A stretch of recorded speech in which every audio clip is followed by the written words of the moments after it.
Welcome in, everyone, ready for another deep dive. Let's get right into it. Today, we're going deep into a world without choice.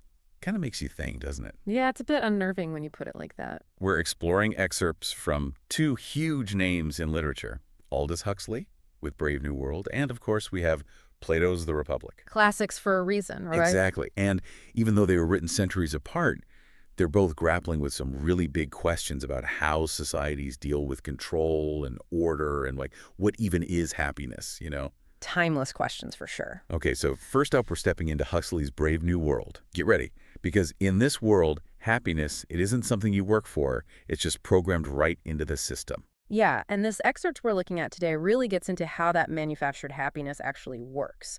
You've got this caste system, alphas, betas, all the way down to epsilons, each group basically bred for their specific role. No more what do you want to be when you grow up kind of thing. Exactly. Their whole life is decided for them. It's pretty wild when you think about it. Yeah. This excerpt talks about the budding process. It's how people are basically created in labs. They're even exposed to stuff like X-rays and alcohol to force multiple births. Like Huxley looked at all our anxieties about genetic engineering today, controlling reproduction, and just went all in with it. It definitely makes you wonder, if we could control every single thing about how babies are born, get rid of genetic diseases, even choose someone's personality, would we even want to? What are the ethics of it all? Where's the line between progress and just playing God? It's a slippery slope, that's for sure. And it's not just the physical stuff that Huxley's getting at. Mm-hmm. He goes into how people are conditioned psychologically to really cement these roles in society. Remember that line from the excerpt? Everyone belongs to everyone else. Still gives me chills. It's such a creepy line. And the way he describes it, how it's just drilled into their heads over and over again, it's presented as this perfect ideal, No more jealousy, no more heartbreak, just total free love and blissful ignorance. Sign me up, right? Yeah. Right. But underneath all that, it's so obviously a way of suppressing individuality, Any kind of strong attachment, anything that might disrupt how stable the system is, it's all just gone. It actually makes me think about the whole debate around algorithms on social media. They're designed to hit us with that dopamine, keep us scrolling, make us feel like we're connected, even if it's all kind of fake. It's are we being conditioned to crave that constant stimulation, that feeling of belonging, even if it means we lose out on real, genuine connection with people? That's exactly the question Huxley's making us ask. At what point does wanting comfort and stability turn into us controlling ourselves? He's showing us how easily we can get sucked into a system that promises happiness, especially if it plays on our deepest fears and insecurities. Totally. And he doesn't just, tell us about these control mechanisms. He shows us. Mm-hmm. That part about babies being conditioned to be afraid of books and flowers. They're literally being shocked until they connect those things with pain. Intense. Super intense. Can you imagine going to story time in that world? But that image, those babies being programmed to reject knowledge, it really sticks with you. And it gets to a bigger idea in Brave New World knowledge. Thinking for yourself, it's dangerous in this manufactured happiness. They want people who obey, not people who question. And there's Soma. That quick fix for any little bit of negativity they've got left. One dose of this government-issued drug and poof, sadness, anger, all those icky emotions gone. Part of me kind of gets it, especially after a bad day. Yeah, little escape sounds nice sometimes. Right, but then you think, okay, what am I giving up for that? And that's where Huxley's genius really comes through, because he makes us question if we really want those quick fixes, that easy happiness. Would we actually give up our freedom to think for ourselves, to feel the full range of human emotions, just to live in a world without any pain or sadness? It definitely makes you think. It makes you wonder what Huxley would say about the world today, about how we try to find comfort and distraction in technology, social media, even medication. Are we any less vulnerable to that desire for a life that's painless, perfectly curated? I don't know. It's a question that lingers.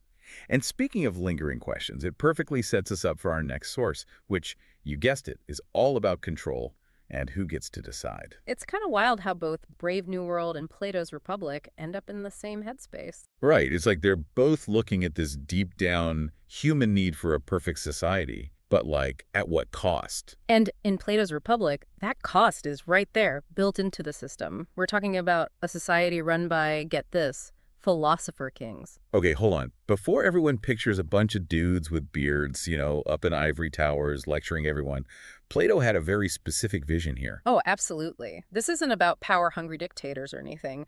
These philosopher kings, they're chosen because they're wise, because they get truth and virtue on a deep level. It's like Plato saying, leave it to the philosophers to run things. Well, it's a little more nuanced than that. Plato thought that only the people who really truly understood the big picture, he called them the forms, only those people should be in charge. Right, the forms. It's like, imagine a higher reality, something beyond what we can see or hear or touch, where these perfect concepts exist. Justice, beauty, all that. Plato believed that philosopher kings were the ones who had actually seen this truth. Okay, I'll be honest, I had to do a little reread on the forms myself. Not exactly beach reading. No, not really. But the more you think about it, the more you see how it connects to this idea of a perfectly ordered society. Totally. Because Plato really thought that the ideal society would basically mirror the well-ordered soul.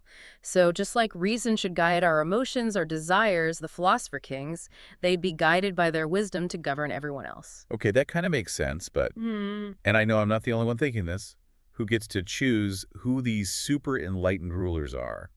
And what happens to, individual freedom in all of this? You're hitting on the big questions there. And the amazing thing is, Plato actually tackles them head on. He even has this whole thing about a noble lie. It's like a lie you tell because it's good for keeping order. A lie for the greater good. Oh. Sounds a bit, I don't know. Oh, it's definitely a controversial idea. In the Republic, Plato suggests telling people this whole myth about how everyone is born with a metal in their soul. Gold means you're a ruler, silver, you're a warrior, and then, you guessed it, iron and bronze, you're a worker. Wow. Talk about a rigid social hierarchy. Hmm. And it's all based on a myth. I can't imagine the iron and bronze folks would be too thrilled about that. Right. It brings up some huge ethical dilemmas. Can a society built on a lie, even if it's for the greater good, ever truly be just? And what happens when people's value, their whole worth, is decided at birth? It's kind of giving me Brave New World caste system vibes all over again. It really makes you think about all the ways we struggle with truth and control, even today. I mean, think about it. Misinformation spreading like wildfire online. Algorithms basically feeding us our own little personalized realities. Oh, yeah. It's like we're all trapped in our own versions of Plato's cave, that allegory where the prisoners only see shadows and think that's reality. And the real kicker is how Plato describes the prisoner who actually escapes and sees the sunlight, sees the truth. He's totally overwhelmed, right? He wants to go back to the shadows, back to what's familiar. Exactly. It's easier, less scary. And that's the whole challenge Plato throws down. How do we balance searching for the truth, even when it's tough, with, the comfort of what we already know, and who, if anyone, should be the one to guide us to that truth?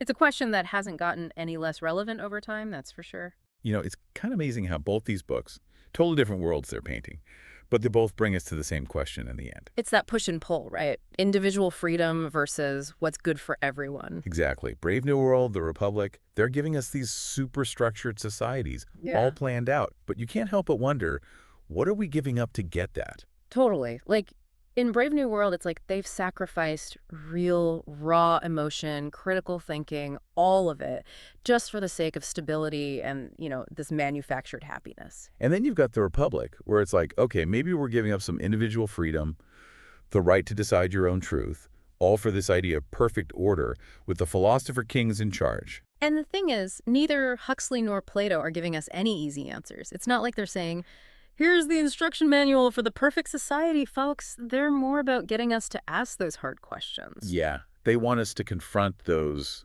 maybe not so comfortable truths about power, about control, about what it really means to be free. 100%. Right. And those questions, they feel super relevant even now, don't they? I mean, look at how much of our lives are shaped by forces we have zero control over. Right. Algorithms deciding what we see online, social pressure telling us what to wear, what to do, how to act. It's easy to feel like, I don't know, just a cog in the machine sometimes. Totally. Especially with how much information is thrown at us all the time. It's like what we were saying about escaping Plato's cave, sometimes the truth or even just the sheer amount of info out there, it's overwhelming. Way easier to just go back to the shadows, let other people do the thinking. It's tempting, for sure, but that's where things get dangerous, right? Because whether it's Huxley's world state pushing their soma or Plato's philosopher kings with their noble lie, the message is the same. Trust us. We've got this. We know what you need better than you do. Exactly. And that's what it all comes down to, isn't it? Who decides what best even means? Is it a bunch of philosopher kings, a government handing out happy pills, or is it something we figure out for ourselves, even if it means facing some hard truths along the way? Which is a lot harder than just popping a soma, I'll admit. But it does make you stop and think about the choices we make every single day, doesn't it? Yeah. Are we looking for truth, even when it's hard? Are we questioning the systems around us? Or are we, like Huxley said, just happy slaves, fine with giving up our freedom for a little bit of security and comfort? Big questions for sure. So as we wrap up our deep dive here, just something to think about. The next time you come across like a system, an idea, whatever, that's promising you happiness, stability, any kind of easy answer to a complicated problem, just, I don't know, take a second. Ask yourself, what's it going to cost? And who's really in control? Because that whole idea of a perfect society, it might just lead us down a path we never intended to go down. Keep asking those questions, everyone.